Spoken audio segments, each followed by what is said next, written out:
what I've spoken today is meant 100% in the spirit of reconciliation.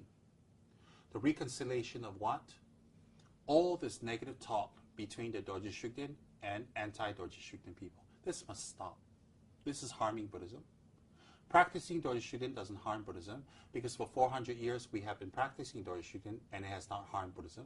Buddhism is not dead. Gelugpa is not dead. Nobody's dead.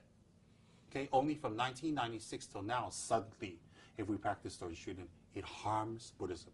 Practicing Dorje Shugden doesn't harm Buddhism. Trungpa never harmed Buddhism. Sorangji never harmed Buddhism.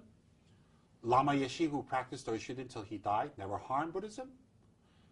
Nobody's harming Buddhism. It's people who say they're Buddhists who don't control their body, speech, and mind who are harming Buddhism. Number one, so this is the spirit of reconciliation. Number two, all of this, I do not mean any disrespect to His Holiness the Dalai Lama again. He is one of my gurus. I respect him. And I hope one day I can attend his teachings.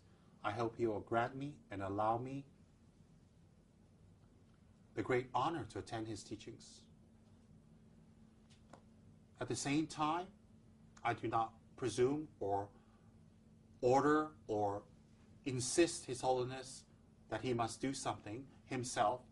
Perhaps, if I may gently offer my humble advice to the Tibetan leadership that they should consult with His Holiness and say, let's find some reconciliation. Because the protest doesn't help anyone. The protesters are not bad. If something is wrong, we need to talk about it and settle it. We need to talk.